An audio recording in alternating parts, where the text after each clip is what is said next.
Alors, avant d'ouvrir cette causerie, juste quelques mots pour ceux et celles qui s'intéressent particulièrement à la période romanesque de l'entre-deux-guerres. Vous savez que cette séquence a parfois été qualifiée de prolifération du roman. Et donc l'œuvre de Saint-Exupéry, qui sera évoquée donc tout à l'heure, joue un rôle relativement donc important. Et dans ses livres, on dit souvent, si on se met à la place des chroniqueurs de l'époque, ce qui est surtout donc valorisé, mis en avant, c'est la question de l'héroïsme contemporain. Et on signale aussi qu'un certain nombre d'auteurs, dont les deux représentants sont Malraux et puis Saint-Exupéry, essayent d'insister davantage sur la notion d'aventure.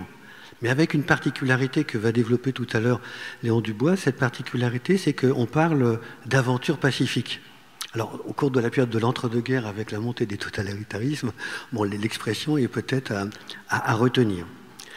Alors, pour cette causerie, on va donc se poser d'abord une première question du contexte, c'est-à-dire que en 1935, au moment où un accident se déroule, que va donc largement déployer Léon Dubois, la première question qu'on peut se poser, c'est qui connaît exactement en France ou ailleurs Saint-Exupéry et quelle perception en a-t-on? Et avant d'aller plus loin, je cède tout de suite le micro à Léon Dubois qui va se présenter. Merci Frédéric pour cette introduction. Merci beaucoup pour l'accueil et pour l'invitation. Donc, je m'appelle Léon Dubois, je suis photographe et j'ai initié depuis 2 ans un travail sur les traces de Saint-Exupéry dans le monde. Donc je retourne dans l'ensemble des lieux où est passé Saint-Exupéry à la recherche du Petit Prince aujourd'hui. Très rapidement, c'est une recherche qui passe autour de 2 axes. D'une part, une recherche d'archives pour essayer de comprendre le contexte de son passage dans les différents territoires. Et d'autre part, une recherche aussi autour de la manière dont l'œuvre et dont le Petit Prince vit dans les mémoires des habitants aujourd'hui. Qu'est-ce qui fait que 80 ans après la publication de l'œuvre, le Petit Prince est toujours traduit, présent sous différentes formes, sous différents objets culturels. Donc l'idée du projet, c'est à la fois de s'attacher à une dimension, disons, archivistique, mais aussi très contemporaine. Et à partir de ça, donc, je crée une série de photographies qui racontent qu'est-ce que c'est que ce Petit Prince contemporain, qu'est-ce que c'est que le Petit Prince pour nous aujourd'hui dans le monde entier.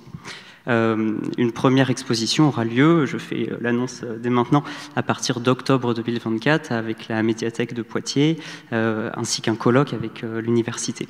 Donc c'est une forme de mise en bouche aujourd'hui, si vous voulez, avant l'exposition. Donc pour répondre après sur la question de Saint-Exupéry en 1935, je vous ai préparé une petite présentation pour remettre un petit peu le contexte de, tout simplement, qui est Antoine de Saint-Exupéry. Là, vous avez un portrait en face d'un avion avec une cravate assez amusante. Donc, Saint-Exupéry, voilà, naît en 1900 à Lyon. Il grandit entre Lyon et Le Mans. Donc, les points sont repérés sur la carte. Ensuite, il va faire ses études à Paris. Donc, il va d'abord tenter d'intégrer l'école navale. Ça va être un échec. Ensuite, il va être aux Beaux-Arts pendant quelques mois. Ça va également être un échec. Donc, il se dirige vers l'armée. Il fait son service militaire à partir de 1921. Donc, il a 21 ans à Strasbourg et il apprend à piloter à ce moment-là. Donc son service militaire se partage entre Strasbourg et le Maroc. Et à son retour du service militaire, donc on est en 1922-23, il cherche un travail dans l'aviation et il ne parvient pas à trouver immédiatement un travail. Donc il va être employé par les Tuileries Boiron, voilà, pour un travail administratif, donc dans les bureaux à Paris. Il s'ennuie fortement. Il est finalement recruté par l'entreprise Saurer, qui est un fabricant de camions pour l'industrie, une marque suisse qui a ses usines à Suresnes. Et donc il va parcourir toute la région centre, la Creuse, en tant que représentant de commerce. Donc il va aller voir les industriels, il va aller voir également les garagistes, essayer d'établir des concessions. Donc c'est une période assez peu connue de la vie de Saint-Exupéry, puisqu'on est avant l'aviateur, avant l'écrivain. Donc là, on est en 1924, 25, 26, voilà, jusqu'à ses 26 ans. Ensuite, à partir de 1926, il parvient à trouver un travail dans l'aéropostale. Alors, plus précisément chez Latécoère. Latécoère qui est en train de créer l'aéropostale, donc à partir de 1926. Donc Latécoère est basé à Toulouse, c'est un fabricant d'avions et donc il décide de créer des lignes commerciales pour du transport de passagers et puis pour de la livraison de courrier. Donc là, vous avez un plan des lignes commerciales donc, qui partaient de Toulouse, qui longeaient toute la côte espagnole, ensuite l'Afrique du Nord sur le versant ouest, et puis ensuite qui allait jusqu'en Amérique du Sud. Donc Saint-Exupéry, dans un premier temps, va être employé pour des missions en Afrique du Nord, principalement en tant que chef d'escale à Cap Juby, donc qui est aujourd'hui autour de l'Aïoun, à la frontière, vraiment au sud du Maroc, au nord du Sahara occidental. Donc il est en stationnement là-bas pendant 2 ans et sa mission c'est de surveiller que le courrier arrive bien en temps et en heure, et si jamais le courrier n'arrive pas, il prend son avion et il va voir ce qui s'est passé. Donc tout simplement il va aller chercher les pilotes. Voilà. Donc ça c'est la première partie de sa mission, et à partir de 1929 il est muté en Argentine, et là on va lui proposer, alors vous voyez la ligne rouge sur l'affiche en haut, et bien on va lui demander d'aller tirer cette ligne jusqu'en terre de feu, en Patagonie, donc en fait de créer l'aéropostale argentine. Et donc là ça va être sa mission de développer ces lignes-là avec un véritable enjeu de défrichage en quelque sorte, de pouvoir trouver par où va-t-on passer en avion, quelles sont les difficultés du terrain, où va-t-on pouvoir atterrir. Voilà, donc c'est sa mission jusqu'en 1932. Alors là, donc on est sur un moment qui est important, puisque de cette première expérience au Maroc, il va écrire un roman qui s'appelle Courrier Sud. Et donc Courrier Sud raconte les aventures d'un pilote de l'aéropostale dans le désert marocain. Donc on est vraiment sur une œuvre littéraire là qui est complètement inspirée par ce que Saint-Exupéry a vécu en tant que pilote. Quelques années plus tard, après 1935, on déborde un peu de nos bornes chronologiques, mais en 1937, le film sera adapté au cinéma par Pierre Billon, qui a également adapté... Ah non, je vais aller vous dire une bêtise, donc je ne vais pas la dire. Ensuite, on a donc Vol de nuit, qui est son deuxième roman, et qui là connaît un succès très important. Il est préfacé par André Gide, et ce roman est publié en 1931, après son expérience de l'aéropostale en Argentine. Et donc ce roman parle justement de pilotes, donc Rivière et le pilote Fabien, qui sont en Argentine et qui volent de nuit. Donc c'est la disparition du pilote Fabien. Je ne vais pas refaire tout le récit de Vol de nuit, mais c'est pour vous dire que ce roman-là a un réel succès. Il est prix Femina. Et il va également être adapté au cinéma pour Night Flight, et donc il est adapté aux États-Unis. Ça vous donne une idée un petit peu de la manière dont l'œuvre va avoir un rayonnement littéraire en France, mais également va avoir un retentissement à l'étranger. Donc on est déjà en 1933, donc sortie de Night Flight, on est déjà sur un Saint-Exupéry aux États-Unis qui a déjà une forme de notoriété. Donc on a cette adaptation, on a si vous voulez cet événement vécu par Saint-Exupéry, l'événement du pilote qu'il transforme en œuvre littéraire. On a cette œuvre littéraire qui devient un objet visuel, et puis on a cette œuvre littéraire qui devient aussi un objet olfactif, puisque on a la même année que Night Flight, on a Vol de nuit, donc de Guerlain, donc qui est un parfum inspiré par l'œuvre de Saint-Exupéry. Et vous voyez, alors aujourd'hui, si vous souhaitez acquérir ce parfum, il est toujours en vente, c'est un grand classique de Guerlain. Le flacon n'est plus le même, il a changé. En fait, ce flacon était très spécifique, puisque vous voyez, il représente le mouvement de l'hélice de l'avion. Et c'était donc un parfum pour femmes inspiré par la romance dans Vol de nuit entre Fabien et sa compagne qui l'attend et qui malheureusement voilà, je ne vais pas vous révéler la fin de Vol de nuit, ce serait non. Voilà. Donc là, c'est pour vous donner une idée un petit peu déjà de la notoriété de Saint-Exupéry. Ici, là, on est en septembre 1935, on est dans la rubrique Faits divers. du Journal de l'Ouest, et nous sommes à Poitiers. Et vous avez ici une photographie donc, de Saint-Exupéry et sa femme Consuelo qui viennent visiter la grande-tante de Saint-Exupéry qui a le château de Chittré à Vouneuil-sur-Vienne.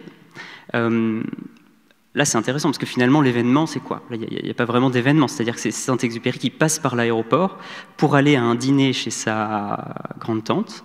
Et il y a un journaliste qui est là et qui attend et qui prend la photo. Et donc, dans le journal, c'est annoncé, voilà, Saint-Exupéry est passé par ici. Donc, c'est pour donner aussi l'idée là, de cette notoriété qu'il a. Et on voit la manière dont il est présenté, Monsieur de Saint-Exupéry, l'auteur de Vol de nuit, atterri à Poitiers. Donc Vol de nuit, ça a vraiment marqué les esprits. Donc là, on est en 1935. En fait, c'est une période pour Saint-Exupéry qui n'est pas idéale, puisque à partir de 1932, l'aéropostale pour laquelle il travaillait cesse de fonctionner. En fait, il y a la crise de 29 qui est passée par là. L'aéropostale est en difficulté financière, et donc le gouvernement se désengage et il y a un tour de passe-passe qui est effectué avec Air France qui est créé et qui rachète l'aéropostale. Et Saint-Exupéry n'est pas renouvelé dans son contrat. Donc Saint-Exupéry se retrouve sans emploi. L'aéropostale finalement se renouvelle sous l'égide d'Air France, mais Saint-Exupéry est au chômage. Vous avez ici quelques visuels. Donc c'est une des premières plaquettes publicitaires de la compagnie Air France, avec quelques visuels également du confort des avions. Voilà. En fait, Saint-Exupéry, à cette période-là, il va collaborer avec la presse. Et donc, il va travailler notamment pour Paris Soir. Il a sa renommée d'homme de lettres qui lui permet de, finalement, aller faire des reportages, aller essayer de raconter des différentes anecdotes. Donc, par exemple, c'est le cas du Maxim Gorki, qui était à l'époque le plus grand avion du monde. Donc, Saint-Exupéry est envoyé par Paris Soir à Moscou pour voir cet avion-là.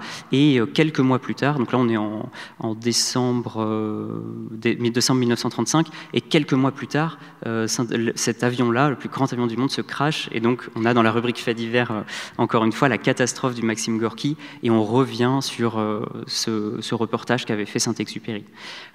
L'ensemble de ces reportages, si jamais ça vous intéresse, sont disponibles dans un recueil qui s'appelle Un sens à la vie, qui a été publié chez Gallimard en 1958 et qui reprend l'ensemble de cette période et des reportages de Saint-Exupéry, notamment, donc on a les reportages à Moscou, mais aussi une série de reportages qui datent de 1937 et qui sont liés à la guerre d'Espagne, puisqu'il se rend donc sur le front espagnol à Barcelone et à Madrid. Pendant cette période-là, donc juste après son passage à Poitiers, il va entamer un tour de Méditerranée avec Jean-Marie Conti qui est sur la droite. Vous avez tout à gauche André Prévost qui est le mécanicien d'Antoine de Saint-Exupéry, et Antoine de Saint-Exupéry qui est sur le point d'être interviewé, et donc qui est la deuxième personne à gauche. Donc là, on est à Damas. C'est une photographie qui provient du fonds André Prévost. Donc c'est des photographies qui ont été conservées par le mécanicien d'Antoine de Saint-Exupéry, et on y reviendra un petit peu plus tard. Cette tournée en Méditerranée a une importance. On est donc en novembre 1935. Je vous laisse vous imprégner de la forme de cet avion. Et donc, en fait, c'est une tournée pour Air France. Donc Jean-Marie Conti est un ami de Saint-Exupéry. Il lui propose d'aller faire une tournée en Méditerranée. Donc ils sont tous les trois, Conti, Prévost, Saint-Exupéry. Et l'objectif, c'est une tournée promotionnelle pour promouvoir la création d'Air France, promouvoir l'ouverture de nouvelles lignes. Et donc c'est tout simplement un trio qui va naviguer sur la rive nord et sud de la Méditerranée, avec pour objectif de donner une série de conférences. Et Saint-Exupéry, lui, est recruté spécifiquement pour une conférence sur la poésie du voyage aérien. Donc c'est vraiment là très spécifique, puisqu'on va faire appel à son talent de littérateur sur sa manière de raconter avec une poésie très spécifique la beauté de ce qu'on pourrait ressentir en vol. Donc il est engagé par Air France à ce moment-là. Et donc cet avion, c'est un Caudron Simoun. Oui, tout à fait. Oui, oui, merci de me donner la parole. Effectivement, pour comprendre ce qui s'est passé, puis pour répondre aussi à la question qui est traitée dans ces rencontres, mais que s'est-il passé? Il faut aussi apporter quelques éléments de contexte, et de contexte sur l'aviation en particulier, le développement de cette aviation civile qui se développe complètement à partir des années 25, en fait 26-27, avec des premiers vols qui commencent à avoir lieu et des raids en particulier. Et il faut vraiment sentir le contexte pour Saint-Exupéry, qui effectivement, comme l'a dit Léon, a perdu son poste en quelque sorte à l'Aéropostale, qui travaille pour la presse pour gagner de l'argent, et qui voit dans ses raids aussi une façon de gagner, et il le dit lui-même dans une des interviews, de gagner facilement de l'argent. Alors pour nous, facilement, quand on voit le contexte avec le recul, on se dit que c'est pas si facile que ça, mais pour lui, finalement, il s'agit simplement de piloter un avion et de tenir en forme sur les grandes heures de vol et parfois la nuit. Et donc on se situe dans cette période-là. Une expansion, une explosion même de l'aviation civile, l'Aéropostale, Air France qui naît, et on le voit sur cette photo-là, lorsqu'il va partir pour son raid Paris-Saigon, il va voler à partir d'un Caudron Simoun, un P630, qui n'est pas tout à fait celui-là, mais qui je pense est le même, puisqu'on voit l'immatriculation, et on retrouve l'immatriculation du Caudron que va utiliser Saint-Exupéry lorsqu'il va s'envoler. Et finalement, qu'est-ce qu'on peut dire sur ces avions? Quelle est leur sécurité? Quelle vitesse ils ont? À quelle altitude ils peuvent voler? Est-ce qu'ils sont dangereux? Est-ce qu'ils sont fiables? Est-ce qu'ils sont stables? En aviation, il y a toujours un compromis qui se fait entre maniabilité et stabilité, c'est-à-dire que parfois, des avions qui sont très maniables sont peu fiables, et inversement. Et justement, à cette période-là, on a des avions qui sont très peu fiables, en fait, qui sont très très peu fiables. Donc, quelle est la dangerosité de cet avion? Et peut-être pour aller plus loin aussi, comment ça se passe réellement, concrètement, à l'intérieur de l'avion, une fois que l'on part dans un raid, en sachant que lorsqu'on part dans un raid, alors c'est plus les raids maintenant qui peuvent durer plusieurs jours, il va s'arrêter régulièrement, il va s'arrêter en Tunisie, il va s'arrêter en Sardaigne, il va s'arrêter régulièrement. Mais en tout cas, comment se passe, Léon, la vie au quotidien, et qu'est-ce que ça signifie de piloter un tel avion sur un raid si long, de nuit, en vol sans visibilité? Et il faut dire aussi qu'à l'époque, de nouveaux instruments de bord arrivent qui permettent d'aider les pilotes pour ce qu'on appelle le vol sans visibilité, donc le pilotage sans visibilité. Voilà où on est un petit peu de la situation, de l'état de l'art de l'aviation à cette époque-là. Merci beaucoup pour la question. Donc, en fait, je n'ai pas eu la chance de piloter ni d'être encore en vol dans un Caudron Simoun, puisqu'il en reste deux. Donc, il y en a un qui est au musée de l'Air au Bourget, et puis un autre qui est en cours de reconstruction avec une association pour la renaissance du Caudron Simoun. Donc, j'ai préparé un petit comparatif en fait de 3 modèles d'avions qui ont été pilotés par Saint-Exupéry et qui peuvent nous donner en fait avec quelques éléments techniques un petit peu un petit panorama de l'avion avec lequel il vole pour ce tour de Méditerranée et avec lequel il va également voler pour ce raid Paris-Saigon. Donc à gauche, vous avez le Breguet 14, qui est un avion de la Première Guerre mondiale, et qui est au début de l'Aéropostale, qui est en fait l'ATECO Air emploie un certain nombre de Breguet 14 pour ses liaisons. Donc on a en haut le poids, donc c'est un avion à vide qui fait 1070 kg. On a l'autonomie, donc autour de 400 km de distance, et puis on a ensuite la vitesse, donc 125 km/h. Ensuite, sur le LAT-26, donc, qui a été le remplaçant pour l'ATECO Air des Breguet 14, on a donc un poids de 1770 kg, une autonomie de 680 km, donc on peut aller un petit peu plus loin déjà, et puis une vitesse de 175 km/h. Et ensuite, le Caudron Simoun, là on va voir que les performances sont complètement différentes. On est sur un avion qui est sorti en fait en 1934. Donc juste quelques années après le LAT-26, et donc on a un poids de 855 kg, donc un avion relativement léger, une autonomie de 1200 km et une vitesse qui va à 280 km/h. Donc finalement, c'est un avion qui est léger, rapide et qui a une autonomie très, très importante pour l'époque. Donc on est sur, en fait, c'était un peu la fine fleur de la production aéronautique française. C'est un moteur Renault, donc c'est Renault qui équipait ces avions-là, c'est un moteur de 180 chevaux. Et donc il était à l'époque très très réputé. Donc les ailes en fait sont en bois, c'est une structure en bois avec un contreplaqué très fin dessus. Les dérives sont entoilées, C'est une toile, une sorte de toile cirée. Voilà, c'est une toile qui est donc enduite, pardon. Et vous avez ensuite le fuselage qui lui est en métal. Donc voilà, c'est un avion qui est léger, robuste et très rapide. Donc on peut remercier le musée de l'air et de l'espace pour cette vue 3D de la cabine. Donc si vous vous rendez sur le site, vous pouvez, il y a une fiche technique de l'avion qui vous détaillera un petit peu toutes ses caractéristiques, et vous pouvez voilà, être en immersion presque dans la cabine. On voit donc un petit peu la place du pilote et puis les passagers. Voilà. C'était assez sommaire, mais voilà, pour l'époque, donc l'intérieur est rouge. Alors en voyant en fait ces photos, quand on relit la description de Saint-Exupéry qui fait ce raid en volant de nuit, il raconte qu'il couvre les lumières de l'avion d'une sorte de filtre rouge pour en fait ne pas être ébloui et pour pouvoir continuer à voir à l'extérieur si jamais il y a un phare, les reflets de l'eau sur la mer, les lumières des villes. Donc en fait ça, la lumière rouge était employée pour voler de nuit et donc l'intérieur est rouge également pour cette raison. Voilà sur l'aspect technique. Pour continuer, Antoine de Saint-Exupéry appelle d'ailleurs son tableau de bord ses petites étoiles. Parce qu'il dit qu'il est la nuit parce qu'il voit les petites lumières qui sortent, et pour lui ce sont ces petites étoiles. Et c'est très important, puisqu'on va probablement l'évoquer par la suite, mais lorsqu'il va avoir cet accident, effectivement, il y a des nuages, tout est noir.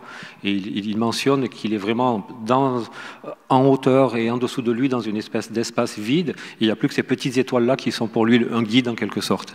Alors si on revient au contexte, donc on voit à peu près maintenant effectivement le côté un peu spartiate de ces avions-là, mais avec un bel équipement, malgré tout, plusieurs outils, que ce soit la ligne d'horizon ou tout un tas d'outils qui vont pouvoir l'aider. Donc avec ces avions qui permettent d'aller plus loin, et en particulier cet avion-là qui avait été commandé pour pouvoir traverser l'Atlantique, et l'objectif c'était vraiment les transatlantiques et développer ces fameuses lignes bien lointaines pour l'aéropostale et ces lignes commerciales. Un grand nombre de raids sont tentés, un grand nombre de paris, on pourrait appeler ça même des paris maintenant, parce que quand on connaît avec le recul la dangerosité de tout ce qui s'est passé, ce sont plus des exploits et des paris qui sont faits, et on en voit de partout. Quelques jours auparavant, le raid de se lancer dans ce raid-là, il y avait une tentative aussi pour un autre raid, quelques semaines auparavant, et en fait on va s'apercevoir que tous ces raids s'accompagnent d'un très grand nombre d'accidents. Vraiment très très grand nombre d'accidents, des disparitions aussi. Alors il y en a deux très célèbres, une qui est très connue, c'est celle de Mermoz évidemment, et puis celle vous allez revenir Léon sur la question du fameux l'exploit de Guillaumet aussi, qui va se cracher dans les Andes et qui va pendant plusieurs jours marcher tout seul dans le grand froid et finalement trouver du secours. Comment ça se passe à l'époque lorsqu'il y a des accidents d'avion? Comment est-ce qu'on secourt les pilotes? Comment est-ce qu'ils ont des radios pour pouvoir prévenir d'accidents? Est-ce qu'on les retrouve tous par ailleurs? Entre les pilotes, et ça on sait que ça va exister, mais il y a plein d'exemples effectivement, est-ce qu'il y a une solidarité entre les pilotes? Est-ce que certains vont se détourner, vont arrêter comme dans la légende souvent on entend un appel au secours dans la marine aussi, on s'arrête, on se déplace. Est-ce que c'était cet esprit de solidarité qui régnait là? Est-ce que c'était un esprit de compétition?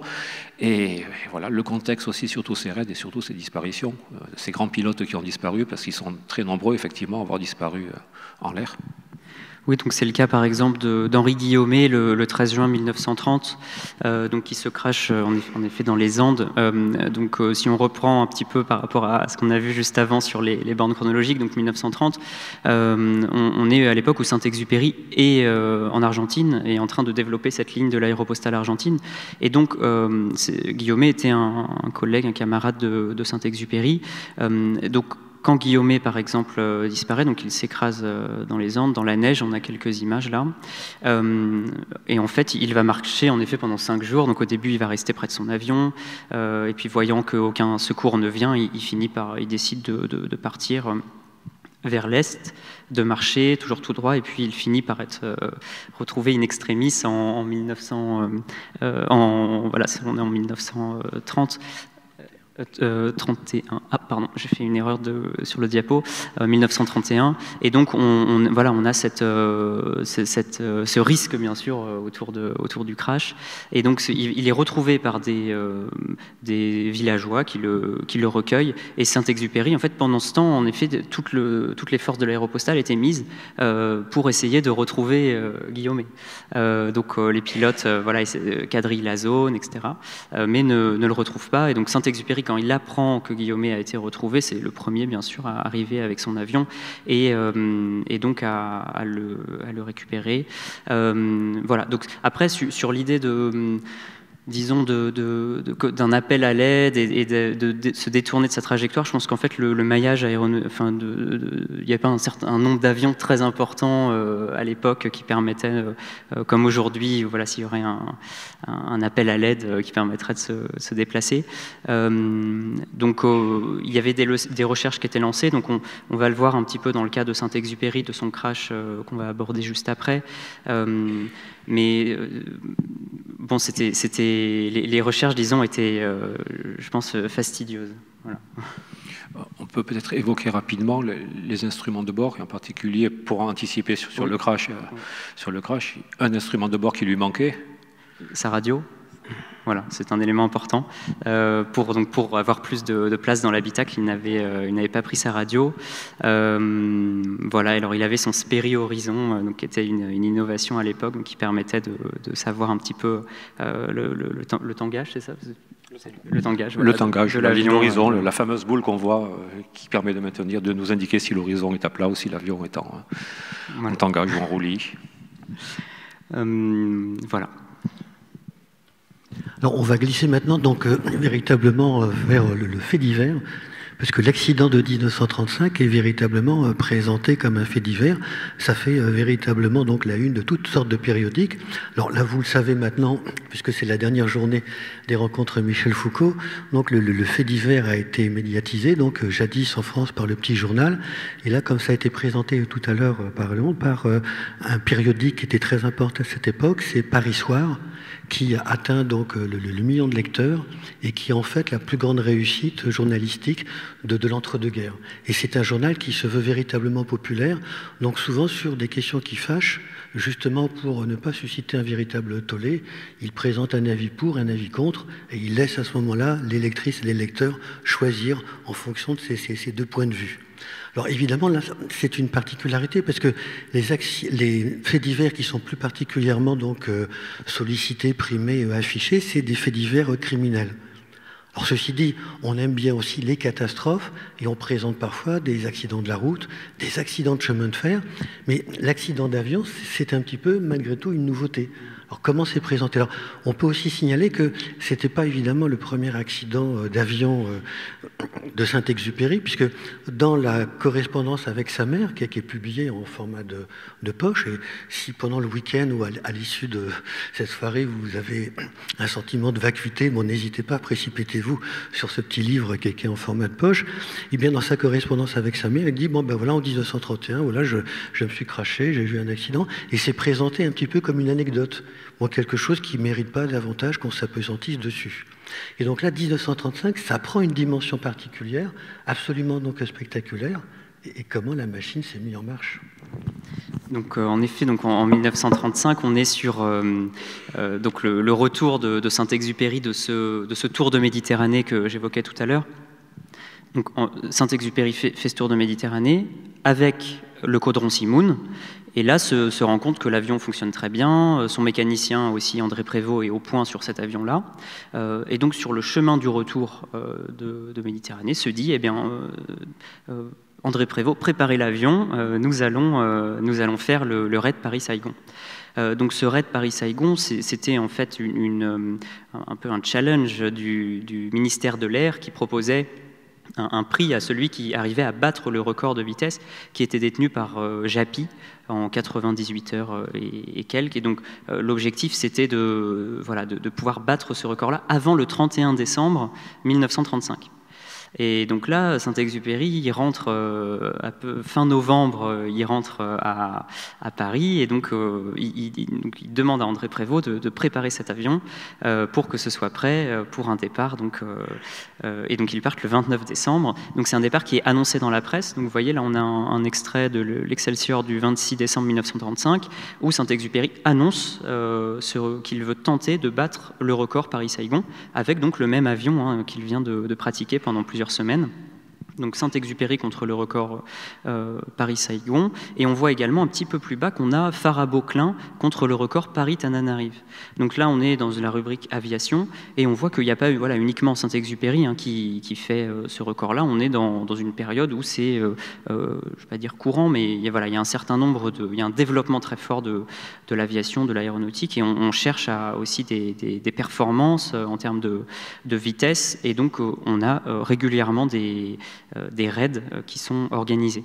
Donc là, nous sommes le 26 décembre pour cette annonce, et donc voilà l'Excelsior du 30 décembre, donc quelques jours plus tard, qui montre le départ d'Antoine de Saint-Exupéry à l'aéroport. Donc on voit l'avion, c'est toujours le même.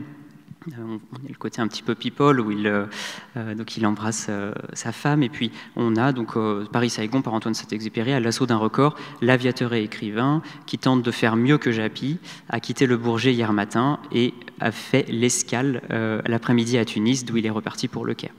Voilà, donc là on est le 30 décembre 1935, donc Saint-Exupéry, l'objectif ça va être vraiment de pouvoir battre ce record avec un certain nombre d'aéroports qu'il a balisés, qu'il a donc préparé en amont, et en fait qu'il venait juste de pratiquer, puisque pendant ce tour de Méditerranée, il était déjà dans ces aéroports-là, notamment sur toute la partie de l'Afrique du Nord. Donc voilà, il connaît très bien l'itinéraire sur, disons, la première moitié du chemin à parcourir. Donc là, nous sommes le 30 décembre. Donc Saint-Exupéry part, et puis on attend des nouvelles. Donc le lendemain, le 31 décembre, dans la dépêche algérienne, on a cette nouvelle de l'avion de Farabeau et Klein qui, au départ donc, de Wadi Halfa, donc Wadi Halfa c'est tout au sud de l'Égypte, tout au nord du Soudan, Soudan égyptien à l'époque, qui a raté son décollage et donc qui prend feu, et les deux pilotes meurent dans l'accident. Donc là, on a cette nouvelle-là qui intervient, et le lendemain, Paris soir, 1er janvier 1936, le raid Paris-Saigon dans l'attente anxieuse des nouvelles de Saint-Exupéry et Prévost. Donc là, ça vous donne une idée du contexte, c'est-à-dire qu'en fait, Saint-Exupéry a fait un certain nombre d'étapes. Il s'est arrêté à Tunis, il s'est arrêté à Marseille, à Tunis, à Benghazi, en Libye, et depuis son décollage de Benghazi, aucune nouvelle, c'est-à-dire qu'on ne sait pas où il est passé. La presse commence à s'affoler, donc voilà un extrait de quelques petites coupures de presse donc, de ces jours-ci, donc 2 jours de silence sans nouvelles de Saint-Exupéry et Prévost. Observez la faute d'orthographie, c'est André Prévost et non Provost. Toujours sans nouvelles de Saint-Exupéry et Provost. Voilà, donc on a une narration déjà qui commence à se construire vraiment autour de l'attente. Qu'est-ce qui a pu se passer? On interroge leurs collègues pilotes donc, pour avoir un petit peu leur éclairage sur qu'est-ce qui a pu se produire. Et puis on voit les plans de vol qui étaient prévus, donc cette carte qui présente le trajet entre Benghazi et Bassora, où Saint-Exupéry devait faire escale, et donc on a toute cette zone-là de recherche. Donc vous imaginez un petit peu ça fait beaucoup de kilomètres pour retrouver 2 naufragés. Cet article est intéressant puisqu'il permet de comprendre un petit peu comment sont engagées les recherches. Donc ça permet aussi de répondre un petit peu à cette question-là. Dans le cas d'un crash en 1935, 36 en l'occurrence, janvier 36. Voilà, comment ça se met en place. Donc là, on voit qu'il y a des reconnaissances aériennes qui sont effectuées par l'aviation militaire égyptienne et par les Britanniques, en fait, qui, avec leur flotte d'avions, essayent de quadriller la zone. Mais on a bien vu que cette zone était très importante, et donc on ne sait, voilà, on cherche un peu une aiguille dans une botte de foin, on ne sait pas réellement où est-ce qu'ils sont, et on voit ce passage. Aucun indice n'a été recueilli sur le passage d'un avion répondant à la description de l'appareil français. Nous sommes le 2 janvier 1936. 3 janvier 1936, l'avion de Saint-Exupéry aurait été aperçu vers le golfe Persique. Donc là, on commence à avoir l'émergence d'hypothèses, de possibilités, mais rien de vérifié. Donc on sait de façon officielle qu'il a survolé la frontière de Tripolitaine le 30 décembre à 2h30. Et ensuite, on essaye de chercher des informations. Donc il y a des rumeurs. Est-ce l'avion de Saint-Exupéry et Provost? Voilà. Et il y a aussi une confusion dans certains articles qui s'établit avec le crash de Farabaud et Klein. Puisqu'on a une proximité géographique et également chronologique dans ces deux événements-là. Que s'est-il passé? Voilà quelques photographies issues du fonds d'André Prévost. Donc, en effet, il y a bien eu un problème.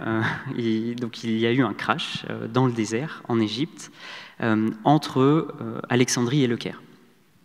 On était donc donc Saint-Exupéry vole de nuit avec André Prévost, et il y a un problème météorologique, c'est-à-dire qu'il a fait donc des calculs de vitesse et de vent pour pouvoir se planifier son avancée sur la carte.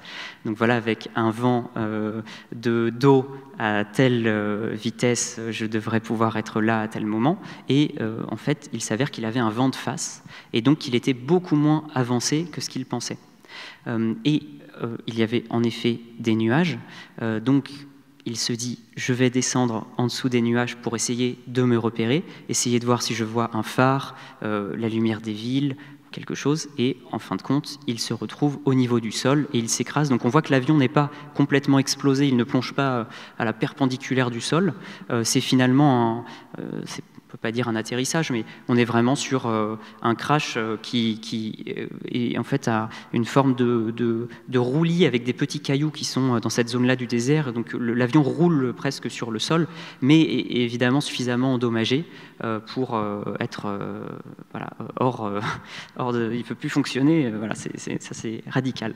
En fait, il y a un élément qui est extrêmement important, et qui est toujours valable aujourd'hui, c'est que dans cette zone-là du désert égyptien, on a un brouillard très très intense. Et donc, pour vous donner une anecdote, il y a à peu près 5 ans, j'étais donc à Alexandrie, je cherchais à prendre l'avion et ils ont mis l'aéroport à Alexandrie dans le désert, à peu près, pas très très loin de cette zone du crash. Et en fait, il y avait un brouillard qui est arrivé d'un coup, qui est très très dense, et l'avion n'a pas pu se poser. Et donc, c'était quasiment la veille de Noël, et donc j'ai dû attendre le lendemain, le temps que le soleil se lève, que le brouillard se dissipe, pour que l'avion puisse se poser. Donc encore aujourd'hui, on a ces conditions météorologiques et ce brouillard très très dense. Donc en fait, ce n'était pas des nuages que Saint-Exupéry voyait, c'est simplement qu'il s'est retrouvé au milieu du brouillard, et donc il descend d'altitude, et finalement, il heurte le sol. Là, que faire? On est au milieu du désert, c'est la nuit, donc le premier réflexe, c'est de dormir, d'attendre le lendemain matin et de voir un petit peu l'ampleur des dégâts une fois que le soleil se lève. Et donc le soleil se lève, et puis il voit qu'ils sont vraiment au milieu du désert. Et donc, ils savent qu'ils sont au milieu du désert, mais ils ne savent pas où. C'est-à-dire que sur leur carte, il y a le désert en effet, mais ils ne savent pas se repérer pour savoir exactement ont-ils passé le Nil ou pas. Donc ils ne savent pas de quel côté ils sont de l'Égypte, sur le côté est ou plutôt ouest. Donc ils sont vraiment ennuyés par rapport à ça, et donc ils décident dans un premier temps de rester près de l'avion. L'avion, pour indication, était de couleur rouge et blanche. Donc le toit, vous voyez là, est blanc, et ensuite tout le reste qui paraît noir sur la photo est en réalité rouge. C'était des couleurs très vives qui étaient destinées justement en cas pour les secours, en fait, pour être retrouvés. Donc ils décident de rester près de l'avion en se disant on va venir nous chercher, on va envoyer des personnes pour nous retrouver, et donc ils vont voir l'avion, donc on a plutôt intérêt à rester à côté. Donc c'est ce qu'ils font au début. Le premier jour, ils décident de rester près de l'avion, avec Saint-Exupéry qui reste dans un premier temps, Prévost ensuite. Donc il y a cette idée d'alternance, voilà, où ils vont, l'un reste près de l'avion pendant que l'autre va marcher le plus loin possible pour essayer d'aller chercher des secours, voir voilà, de l'autre côté de cette dune, est-ce qu'il y a un village, est-ce qu'il y a une oasis, est-ce qu'on va pouvoir trouver des secours. Et à chaque fois, ils rentrent bredouille, donc malheureusement pas d'aide de ce côté-là. Et en fait, ce calvaire dure pendant 3 jours, et donc ils vont faire ça le premier jour, le deuxième jour, et puis à la fin du deuxième jour, ils décident d'abandonner l'avion et de partir toujours tout droit vers l'Est. Et donc Saint-Exupéry dira qu'il choisit l'Est par rapport à son ami Guillaumet, qui lui aussi, dans les Andes, avait choisi la direction de l'Est et lui avait sauvé la vie. Donc c'est ce qui se produit. Alors ensuite, on a d'autres photographies un petit peu de cet événement-là, donc photographies qui ont été réalisées, parce que vous vous doutez bien qu'ils n'avaient pas, ils auraient pu, mais ils n'avaient pas d'appareil photo sur eux pendant le crash, donc ces photographies-là, ces documents ont été produits a posteriori. Néanmoins, ce n'est pas une reconstitution, on est en fait une semaine après le crash, avec des experts de l'assurance qui reviennent sur les lieux et qui viennent avec Saint-Exupéry, Prévost, et qui viennent donc voir l'avion. Un détail, je ne sais pas si vous voyez bien sur l'écran, le nom de l'avion s'appelle donc F. Henry, A-N-R-Y, donc A-N-R-Y qui correspond à Antoine de Saint-Exupéry. Donc c'est les 2 premières lettres de son prénom, 2 dernières de son nom de famille, et F est l'indicatif pays, donc France. Du côté de la presse, une fois qu'on apprend le sauvetage de Saint-Exupéry, je vais vous expliquer comment est-ce qu'il a été sauvé, enfin comment ils ont été sauvés bien sûr. En fait, tout de suite, la presse s'empare du sujet, et donc on a les récits qui arrivent de ce sauvetage. Donc vous voyez les titres, comment les Bédouins au voile blanc sauvèrent Saint-Exupéry et Provost, où Saint-Exupéry et Provost ont été retrouvés, et là, la faute orthographique est corrigée. L'ingénieur qui recueillit Saint-Exupéry et Prévost raconte leur sauvetage. L'ingénieur voilà, qui les sauve raconte leur sauvetage. Donc que s'est-il passé? Alors, en fait, ils décident de marcher toujours tout droit. Ils ont abandonné l'avion. Ils sont dans un état vraiment compliqué, puisqu'ils n'avaient quasiment aucune ressource, c'est-à-dire qu'ils n'avaient pas d'eau, ils avaient un thermos avec un fond de café, ils avaient quelques raisins, une madeleine et un petit pot de blanc, mais vraiment très peu, un peu de vin blanc. Donc c'était vraiment insuffisant pour survivre dans le désert, sachant qu'en décembre, janvier, donc 35-36, on est sur des mois qui sont très froids la nuit et la journée qui peuvent être très chauds avec le soleil. Donc on est sur des conditions aussi de survie vraiment très compliquées. Donc ils marchent et ils finissent en fait par être vraiment à bout de force et ils seront sauvés in extremis par des Bédouins qui passent par là. Donc on est pas loin du Wadi Natroun. Le Wadi Natroun, c'est une zone qui est entre Alexandrie et Le Caire. C'est une zone où on exploite depuis l'époque pharaonique, en fait, on exploite le natron, donc la soude, dans cet endroit-là du désert, avec des sources en fait naturelles qui créent donc des lacs. Donc il y a des ressources importantes. Et donc l'ingénieur qui recueille Saint-Exupéry et Prévost, en fait, c'est l'ingénieur en chef. Donc c'est Émile Racot, qui est un ingénieur suisse et qui est le directeur de cette usine d'exploitation de soude dans le désert égyptien. Et donc, qu'est-ce qui se produit? C'est ces Bédouins aperçoivent vraiment par miracle Saint-Exupéry et Prévost dans le désert, vont à leur rencontre, leur donnent de l'eau, tentent de les mettre sur des chameaux, et en fait ils sont tellement faibles qu'ils n'arrivent pas à se tenir voilà, sur le chameau, donc ils les laissent dans le désert. Les Bédouins vont connaissant l'existence de cette usine avec des étrangers, des Européens, vont voir ces Européens et leur disent voilà, on a retrouvé des naufragés dans le désert. Saint-Exupéry avait écrit un petit mot à destination de l'ingénieur Racco, et donc l'ingénieur vient en voiture pour les recueillir, et donc ils auront une convalescence de quelques jours dans cette usine du Wadi Natroun, et ensuite ils partiront vers Le Caire. Voilà, donc c'était vraiment moins une. Le 4 janvier 1936, donc l'annonce est faite en France du sauvetage de Saint-Exupéry, et donc là, la presse commence tout un travail aussi autour de la réception par les proches de cet événement. Saint-Exupéry nous fait le récit de sa dramatique odyssée. 3 jours, 4 nuits, épuisés de fatigue et de soif, nous avons marché hallucinés dans le désert de sable. C'est moi. Alors observez la typographie aussi sur cet article de droite. C'est moi, Antoine, disait une voix lointaine, et Madame de Saint-Exupéry s'évanouit. La lecture de ces articles vaut le détour. Donc en substance, qu'est-ce que ça raconte? On est dans le hall d'un hôtel et le journaliste essaye d'avoir des nouvelles de Consuelo de Saint-Exupéry, donc la femme d'Antoine de Saint-Exupéry, et en fait, eh bien, elle dort puisque la nouvelle l'a un peu éprouvée, donc elle dort, et donc le journaliste raconte ce sommeil profond, réparateur après la nouvelle du sauvetage. Et puis voilà, il y a un entretien aussi avec André Gide, avec également la mère de Saint-Exupéry. Voilà, donc on est vraiment dans la recherche d'informations autour de cet événement.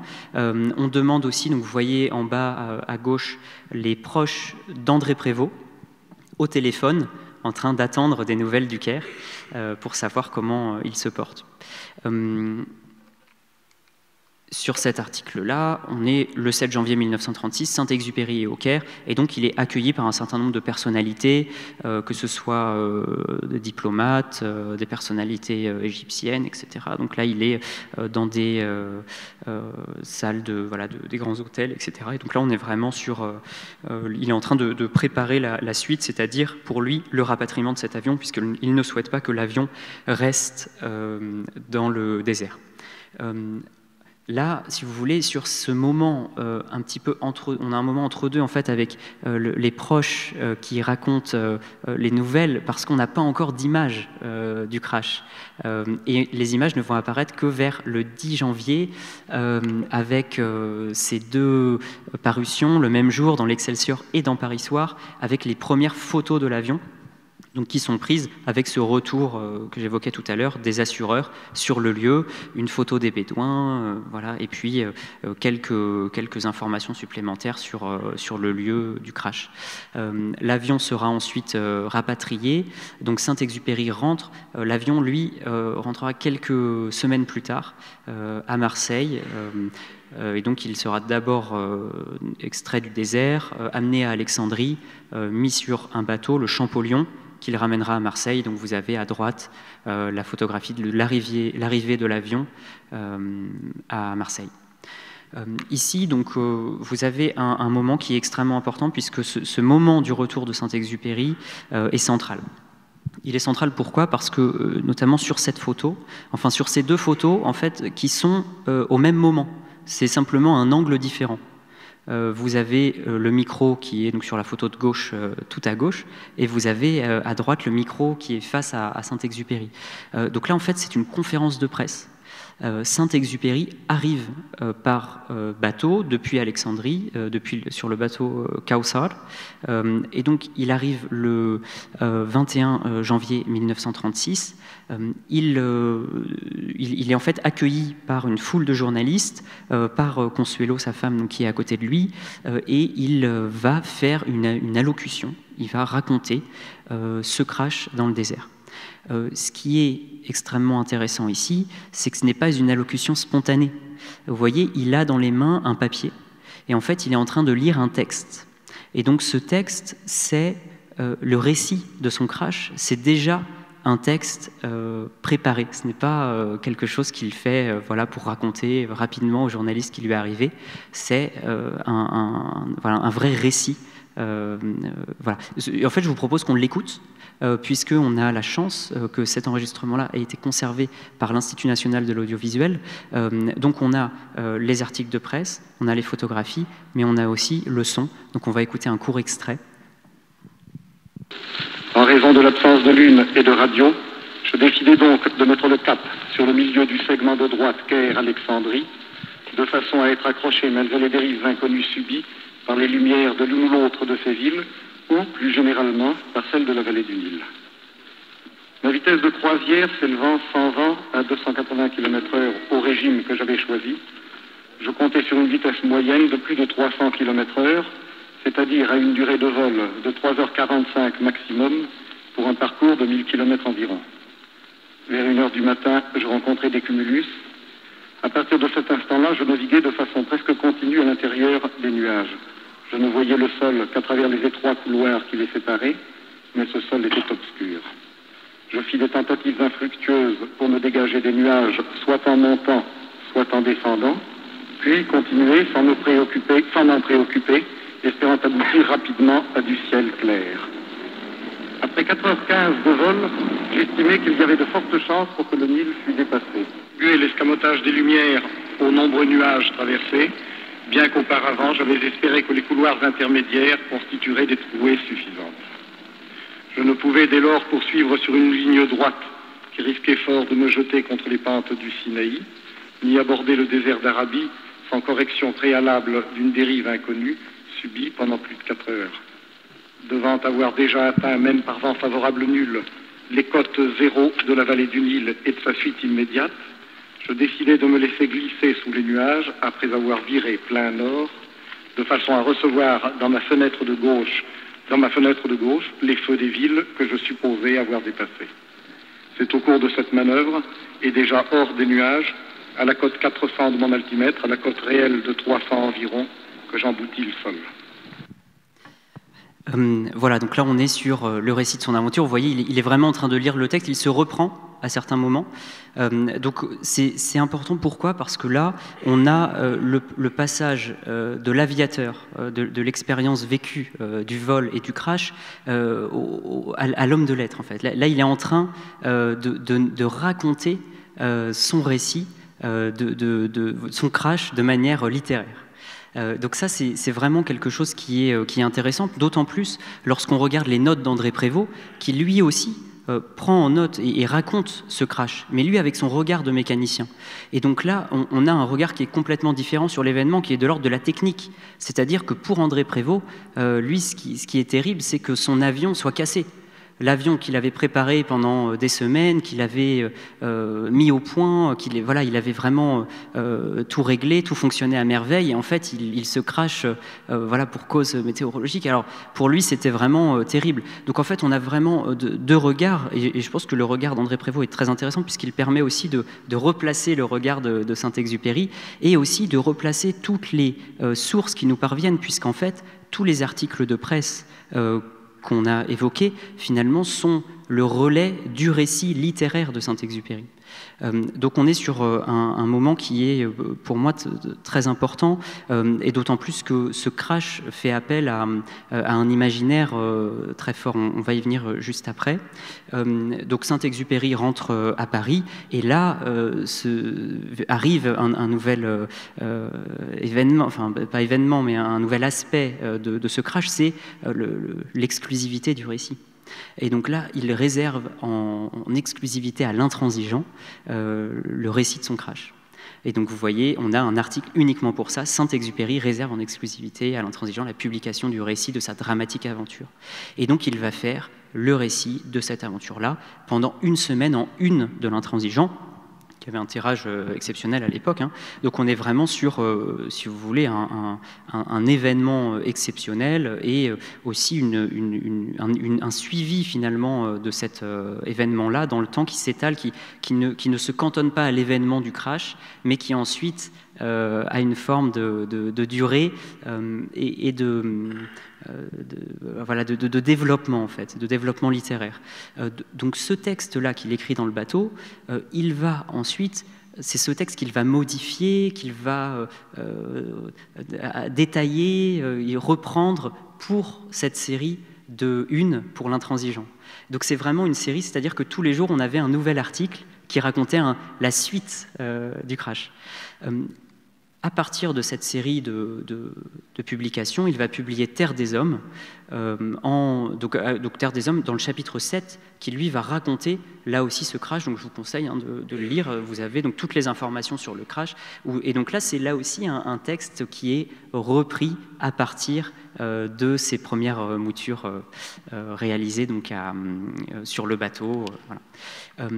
Ensuite, quand on regarde Le Petit Prince, au début du Petit Prince, Saint-Exupéry est dans le désert en train d'essayer de réparer son avion et le Petit Prince lui apparaît.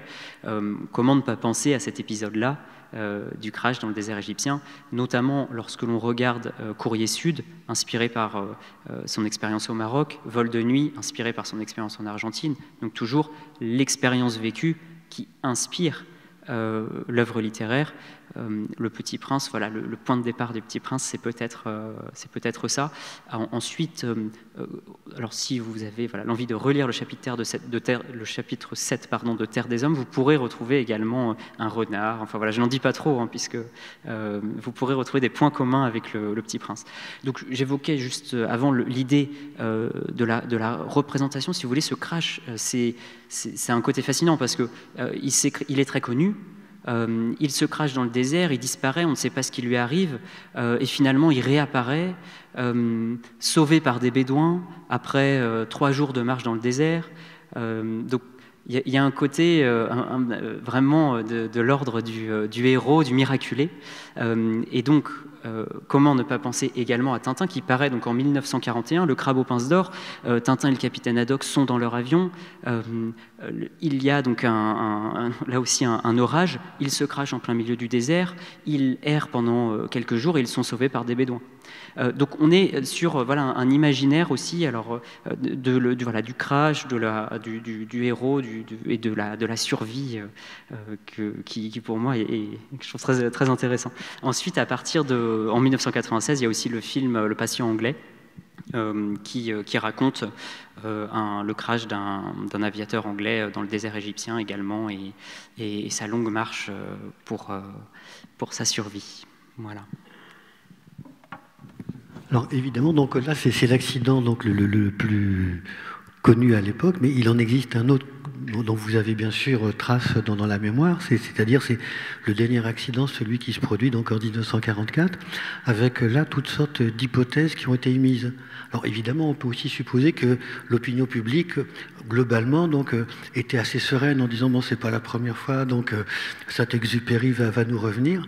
Et en fait, cet épisode a donné lieu encore, il y a peu de temps, à des expérimentations, à différentes hypothèses, même à des collaborations donc internationales pour savoir donc véritablement ce qui s'est passé. Donc là, on a recueilli des témoignages qui sont donc beaucoup plus récents. Et donc évidemment, que peut-on dire sur ce dernier accident ? Je vais revenir rapidement sur cet accident. Donc là, nous sommes quelques années plus tard, le 31 juillet 1944. C'est une des dernières photographies de Saint-Exupéry. Donc on est en fait pendant la Seconde Guerre mondiale. Saint-Exupéry, donc pour donner un élément de contexte, a écrit le petit. Donc, pendant la Seconde Guerre mondiale, il est à New York à partir de janvier 1941. Il publie Pilote de guerre. Il va avoir une commande de son éditeur new-yorkais pour écrire Le Petit Prince. Il le publie, donc il l'écrit en 42, il le publie en 43, avec l'idée d'avoir un conte illustré pour enfants. Saint-Exupéry fait les illustrations. Juste après, donc en 1943, Saint-Exupéry décide de se réengager pour le combat, et donc il part en Afrique du Nord. Il va faire toute l'Afrique du Nord, et puis il va être en fait dans l'aviation. Et le 31 juillet 1944, on lui propose une mission de reconnaissance aérienne sur un Lightning P-38.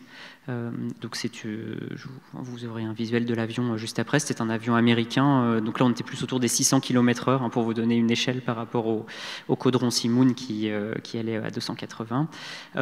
Et donc Saint-Exupéry part dans le sud de la France faire une mission de reconnaissance photographique. Donc l'avion n'est pas armé, ce sont uniquement des appareils photo.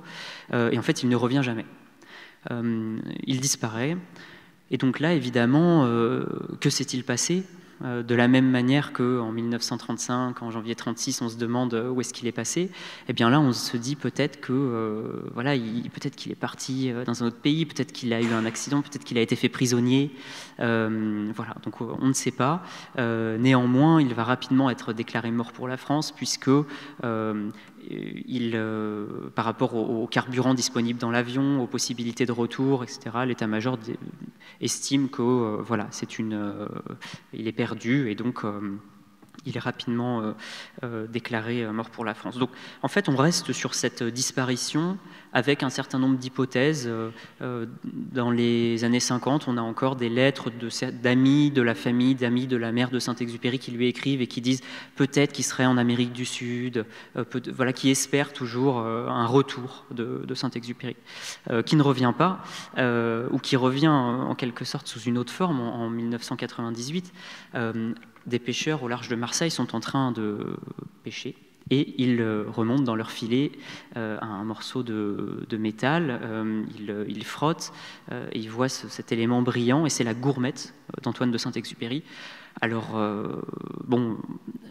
surprise générale, puisque quand même retrouver la gourmette à Marseille, voilà, toutes ces années après, il y a des doutes qui sont émis, mais la gourmette est bien identifiée, donc en fait, voilà, c'est bien la gourmette qui a été retrouvée dans la Méditerranée.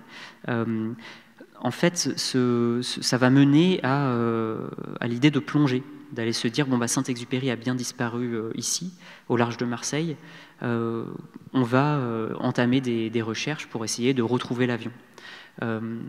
Cet avion, c'est celui-ci, donc en fait, il était seul dans l'avion, il y a un seul pilote, et donc cet avion, aujourd'hui, ressemble à ça, puisque on a retrouvé donc l'épave.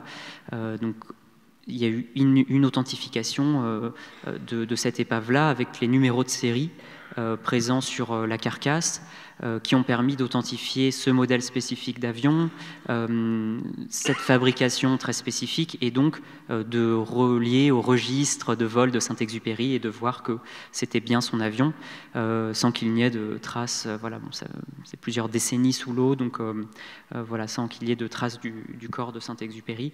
Ce qui est intéressant dans cette histoire, c'est quoi ? C'est la manière... En fait, on a plusieurs choses. On a les raisons potentielles qui peuvent expliquer le crash, mais ce qui est intéressant, c'est aussi la part du mystère, c'est-à-dire la façon dont l'auteur disparaît de la même manière que son Petit Prince, qui disparaît sans laisser de traces dans le désert.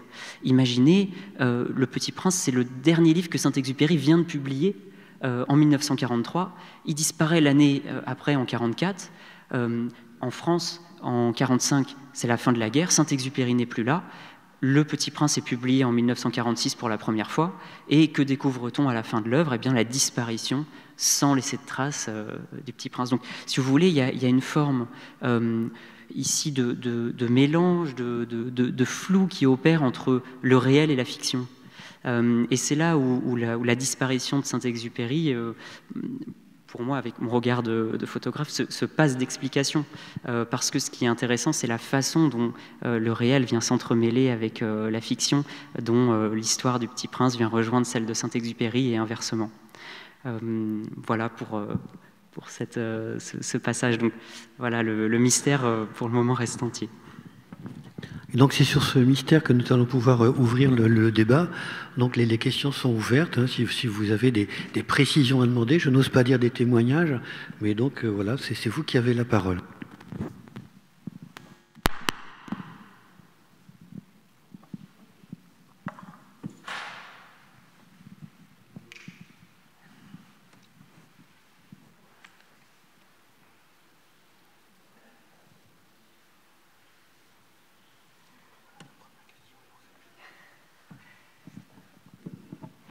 Bonjour.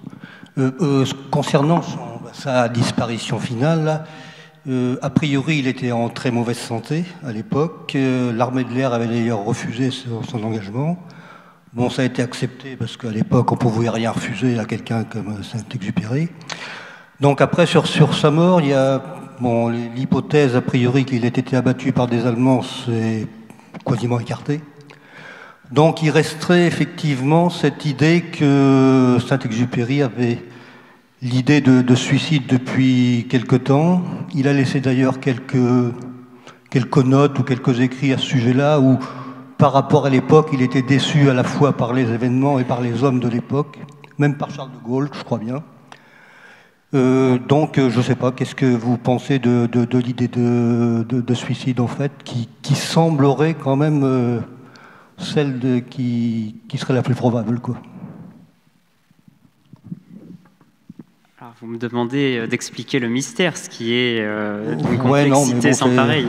Par rapport à toutes les hypothèses qui ont été soulevées, quoi, on semble se diriger vers ça maintenant de plus en plus. Moi, je répondrais peut-être. Ce qui compte, si vous voulez, je pense, là c'est la manière dont ensuite l'œuvre prend le relais sur cette histoire de la disparition. Ce qui est incroyable, c'est la façon dont Saint-Exupéry continue à vivre dans cette œuvre-là, dans Le Petit Prince et dans tout le reste. Voilà, la preuve en est aujourd'hui. Donc, en fait, peu importe. Pour moi, voilà, je dirais pour moi, peu importe. Pour moi, en fait, l'explication de la disparition n'a aucun intérêt. Mais ça ne veut pas dire que ça n'en a pas. Je dis pour moi, en tant que voilà, photographe qui travaille sur ce sujet-là, si vous voulez, ce qui va m'intéresser, c'est justement cette part de mystère, puisque ce mystère-là laisse la place à la continuation de l'œuvre, laisse la place à toute l'imagination, et c'est ça qui ouvre aujourd'hui, je pense notamment 80 ans après la publication du Petit Prince, ce mystère-là, il continue de faire vivre l'œuvre. Donc, pour vous répondre vraiment à votre question, je vois où vous voulez m'emmener, mais voilà, j'irai pas parce que vraiment, d'une part, je ne sais pas, et d'autre part, eh bien, voilà, je pense que la beauté réside dans le mystère.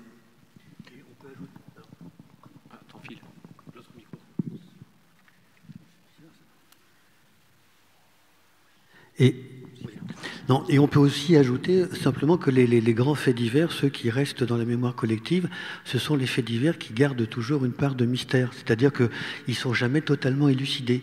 Il y a toujours un épisode, un élément dont on n'arrive pas véritablement donc à connaître, et d'une certaine manière, c'est tant mieux. Et l'autre élément aussi, peut-être, qui est tout à fait passionnant, c'est que Saint-Exupéry, peut-être à ses dépens, est devenu aujourd'hui, à lui seul, un personnage romanesque. Si on fait un détour simplement dans le registre de la bande dessinée, vous avez des uchronies dans lesquelles donc la situation pendant la Seconde Guerre mondiale s'est passée autrement. Les Allemands donc l'ont emporté, le régime de Vichy s'est installé dans la durée, mais on voit donc Saint-Exupéry à ce moment-là donc entrer véritablement donc dans la résistance, et pendant 2 albums il mène un combat. Ou encore toute la grande série éditée par Le Monde et les éditions Glénat sur les grands auteurs. Eh bien Saint-Exupéry est entré dans cette série-là et c'est un personnage. Et là, le scénariste et le dessinateur voilà, ne concluent pas.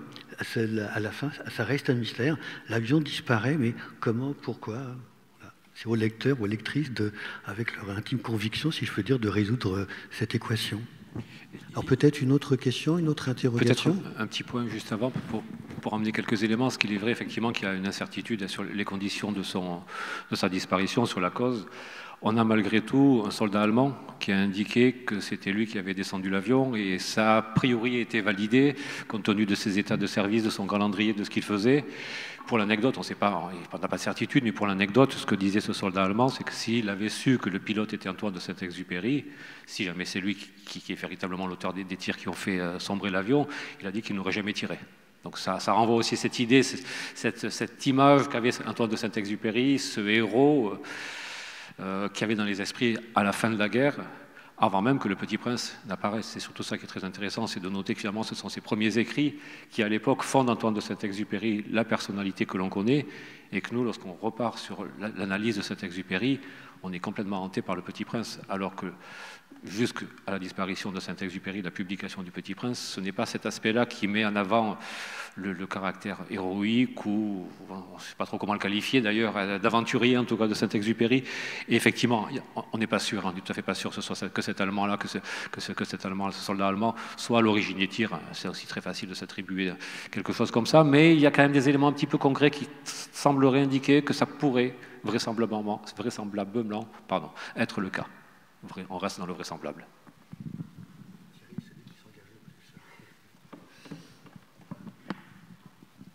Voilà, j'ai une question. Je suis là. Voilà.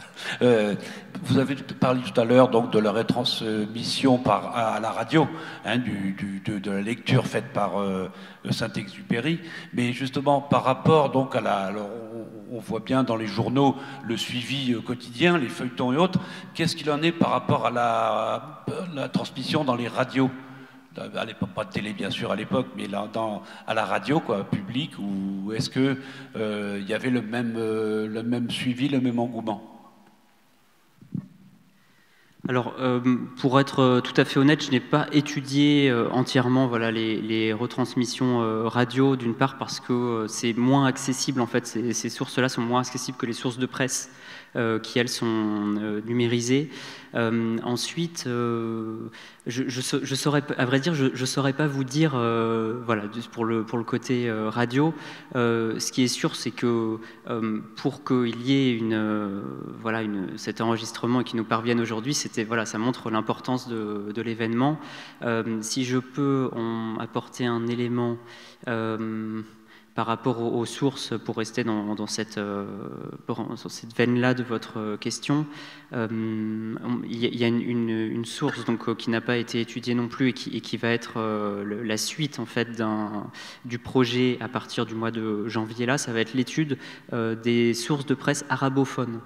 La question, et oui, parce que là, toutes les sources mobilisées pour cette intervention, pour cette recherche, sont des sources qui sont de l'ordre, voilà, qui sont francophones en fait, et donc assez européano-centrées. Donc il y a cette idée d'aller aussi détourner, enfin voilà, de décentrer le regard et de voir du côté égyptien comment est-ce que c'est reçu ce crash.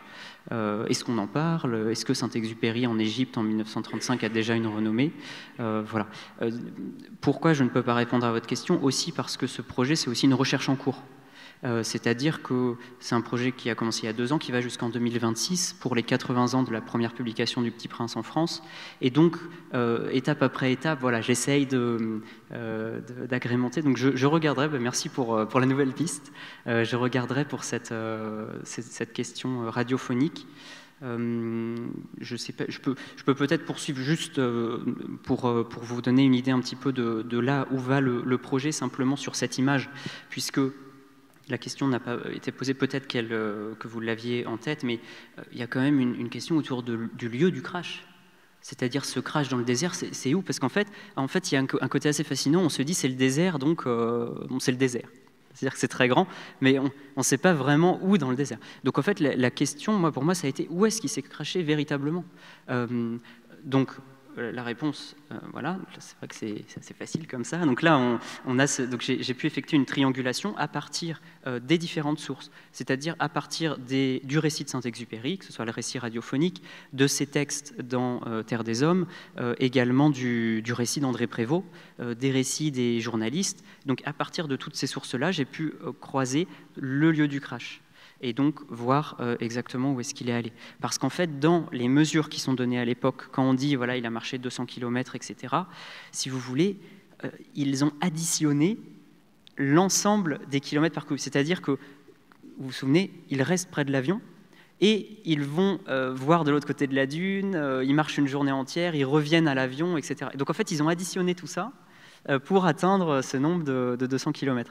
Donc voilà, il fallait décrypter exactement toutes ces informations, et à partir de là, il y a eu cette triangulation qui a pu être effectuée, et donc je me suis rendu dans cet endroit-là du désert en mars dernier, avec donc l'idée de pouvoir retourner sur le lieu du crash. Donc en connaissance de cause, je savais qu'il n'y avait plus l'avion puisqu'il a été ramené. Néanmoins, ce qui était très intéressant, c'était la manière dont le lieu, en fait, retourner sur le lieu, m'a fait regarder différemment les textes de Saint-Exupéry. C'est-à-dire que j'avais étudié en long et en large et en travers le chapitre 7 de Terre des Hommes, et pourtant, quand je suis retourné sur le lieu, j'ai revu des choses que je n'avais pas vues pourtant en ayant étudié le texte. Voilà. Donc c'était histoire d'aller vraiment au bout du projet, d'aller retrouver le lieu, aller se rendre sur place et voir un petit peu voilà, qu'est-ce que c'était que cet endroit-là. Et donc ça a donné lieu à une exposition dont vous voyez l'affiche. Donc c'était une exposition uniquement consacrée à cette recherche du lieu du crash à l'Institut français d'Alexandrie. Et donc donc qui présentait un certain nombre de photographies d'une part et également de textes, d'archives, etc. J'ai mis des photos là pour la scénographie, simplement pour l'anecdote, qui correspond en fait aux toiles de parachute que Saint-Exupéry découpe pour pouvoir récolter la rosée dans le désert, pour pouvoir attraper cette eau du brouillard et pouvoir la boire. Donc la scénographie était pensée avec 6 toiles, 6 triangles de toiles, en lien avec les 6 triangles qu'il découpe de son parachute. Malheureusement, donc, il arrive à récolter de la rosée. Ils mettent ça dans un réservoir dont la paroi était enduite, et donc l'eau récoltée se mélange avec l'enduit. Et en fait, ils boivent quand même l'eau tellement ils sont assoiffés, et ils finissent par vomir, malheureusement, voilà, ils sont très malades. Donc ils racontent ça dans Terre des Hommes très bien. Donc ça a été voilà, toute une histoire. Donc voilà, c'était simplement pour l'anecdote autour du lieu du crash.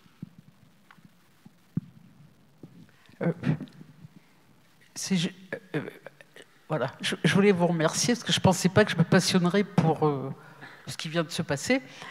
Et donc, je me disais que le petit prince, il est descendu, il s'appelle Léon Dubois, voilà. Et je crois que tout le monde a remarqué quand même qu'il y avait un lien de filiation très net. Donc, c'est pas fait exprès. Merci à vous en tout cas. Et je voulais savoir si vous étiez tombé dedans tout petit. Ah oui, cette passion pour Saint-Ex ou enfin, je sais pas. Voilà. Alors pas du tout. Pas du tout. En fait, ce qui m'a amené à travailler sur ce sujet, c'est la photographie que je vous ai montrée où il est en train de parler au micro. Parce que j'étais donc, depuis 2017, j'ai eu un pied en Égypte, à Alexandrie, et donc je m'intéresse à l'histoire de la ville et aux différentes personnalités qui ont traversé Alexandrie. Donc les projets que je porte sont toujours autour d'œuvres littéraires en lien avec la ville d'Alexandrie. Et donc je retrouve cette photographie, et en fait il y a une erreur dans la légende. La photographie dit Antoine de Saint-Exupéry à Alexandrie en train de raconter son crash. Et donc je me dis, bon, qu'est-ce que c'est que ce crash, qu'est-ce qu'il fait là, etc. Et donc j'ai commencé la recherche comme ça, en me disant, voilà, bon, bah, ce crash en Égypte, qu'est-ce que c'est? Je me rends compte le lien avec le Petit Prince, que finalement, c'est vrai, au début du Petit Prince, Saint-Exupéry répare son avion dans le désert. Et je me dis, finalement, le Petit Prince, c'est une œuvre dont, si on me dit le Petit Prince, je vois de quoi ça parle, mais je ne saurais pas en raconter l'histoire. Et donc j'étais un petit peu dans le flou en me disant, mais c'est drôle, parce que j'ai l'impression que je connais sans connaître. Et finalement, c'était le cas de beaucoup de personnes autour de moi. Et donc, la question s'est posée de qu'est-ce qui explique cette place du Petit Prince, cette forme de familiarité avec l'œuvre, cette forme de pérennité dans le temps, alors que finalement, je ne sais pas vraiment en raconter l'histoire, j'en connais pas vraiment le contenu. D'où l'idée ensuite d'aller rechercher sur les traces de Saint-Exupéry les mémoires de l'œuvre aujourd'hui. Qu'est-ce qui porte cette œuvre-là? Et en fait, ce qui est intéressant, on aura l'occasion d'évoquer ça dans un an à la médiathèque et à l'université en octobre 2024 pour l'exposition et le colloque. Mais si vous voulez, ce qui porte l'œuvre, c'est la manière dont le Petit Prince parvient à trouver un chemin dans l'intimité, dans les souvenirs de chacun d'entre nous. Et finalement, on ne se souvient pas forcément du message de l'œuvre, mais on se souvient du moment où on l'a découvert, où on se souvient d'un souvenir rapporté en lien avec cette œuvre. Et c'est ça, c'est presque une forme de continuation de l'histoire. C'est comme si l'œuvre se prolongeait par des souvenirs personnels qui deviennent ensuite des leviers de la transmission. Voilà, donc c'est l'objectif du projet, c'est ça, c'est d'aller explorer tout ça. Et pour moi, pour vous expliquer le souvenir que j'avais du livre, en fait, moi j'avais un souvenir de l'objet. J'avais le souvenir du livre ancien dans la bibliothèque de mes parents, avec en fait un livre qui était fragile, jauni, et qui était finalement l'objet témoin du passé. Ce n'était pas tant l'histoire racontée, c'était ce livre-là vient d'une autre époque, raconte quelque chose qui vient d'ailleurs. Voilà. Donc c'était ça qui a motivé le projet. Donc en fait, le livre archive presque déjà.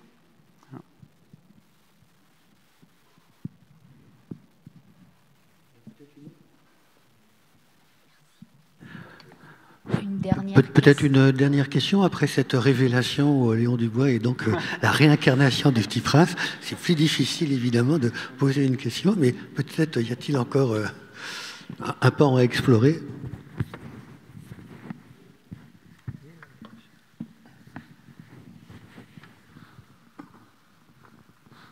Toute dernière, enfin une question relative au mécanicien qui a été le compagnon de Saint-Exupéry, qu'est-il devenu? A-t-il porté lui aussi son témoignage? Est-ce qu'ils étaient complémentaires, concurrents? Enfin voilà. Alors, il y a vraiment une relation hiérarchique entre Saint-Exupéry et son mécanicien. Ils se vouvoient et on a une forme de Saint-Exupéry et le pilote, André Prévost et le mécanicien. Saint-Exupéry porte toute cette image de l'homme de lettres, du héros, de l'aventurier. André Prévost, lui, gère la technique de l'avion.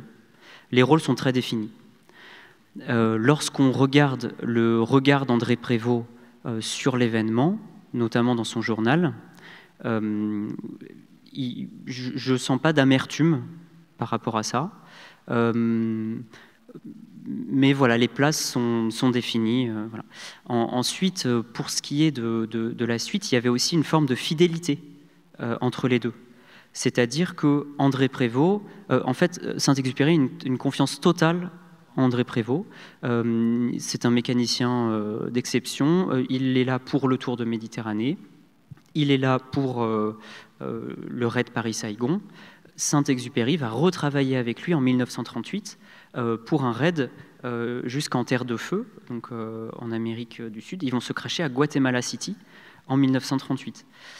Oui, deuxième crash, voilà, on ne l'a pas évoqué aujourd'hui, mais il se crash en fait avec une erreur d'unité de mesure. C'est-à-dire qu'ils font une escale à Guatemala City, à l'aéroport ils disent voilà mettez tant de carburant, et en fait l'unité de mesure n'était pas la même, et donc ils sont en surcharge, et en bout de piste, ils s'écrasent en bout de piste, et donc ils sont là très blessés, et André Prévost ne se remettra jamais en fait de ce crash-là. Alors il ne va pas décéder, hein, mais il est trop blessé pour pouvoir poursuivre dans l'aviation.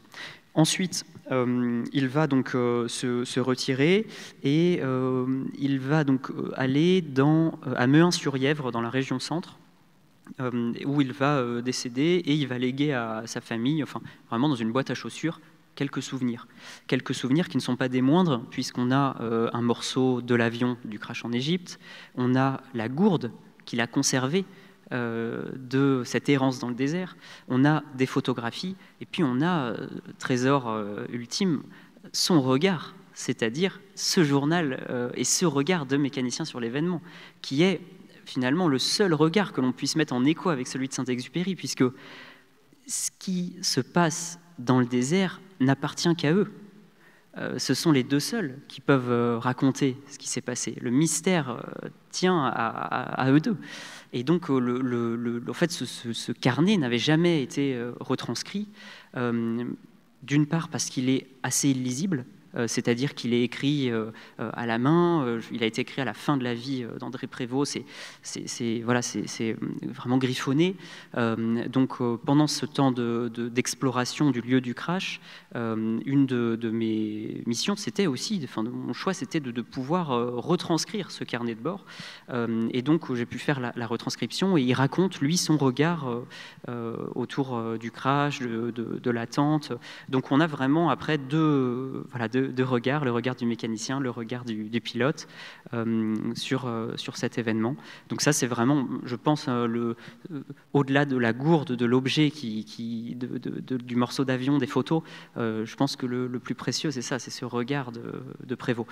Donc il va décéder, il laisse cette boîte à chaussures derrière lui, les petits-enfants retrouvent ça et sont sur le point de jeter à la poubelle, et finalement vont voir le musée Charles VII à Mehun-sur-Yèvre, qui est donc le musée château, ou château-musée, et donc ils lèguent au musée municipal ce fonds qui aujourd'hui est à Mehun-sur-Yèvre.